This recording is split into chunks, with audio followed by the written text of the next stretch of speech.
care insurance. And I certainly know that healthcare, you both grind your teeth, as do I. It's so complicated. We're not going to cover it in a half hour or days. But your response to, if you so choose, Mr. Domino's arguments, you say you would not repeal it, but you've talked about delaying implementation of it, so you're not happy with all of it. Clarify where you stand. I actually love that analogy that he just used of fixing the leak in the house.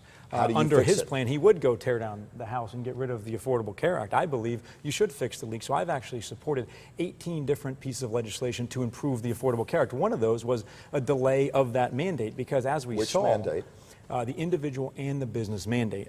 We saw that this plan was not ready for prime time. So I supported that delay. So why did we have a plan if it wasn't ready for prime time? The actual rollout was not ready. So beyond mandates and rolling those back by, I believe, till 2015. Yes.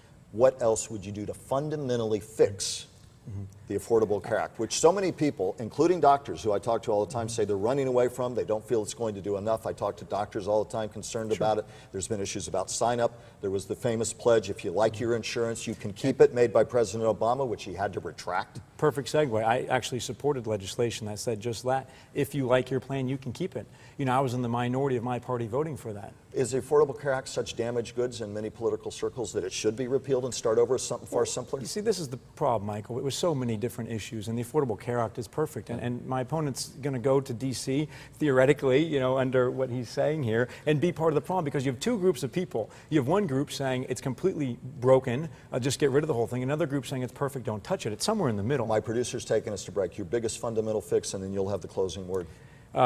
You know, I would say, you know, delaying the mandate to make sure this thing was right.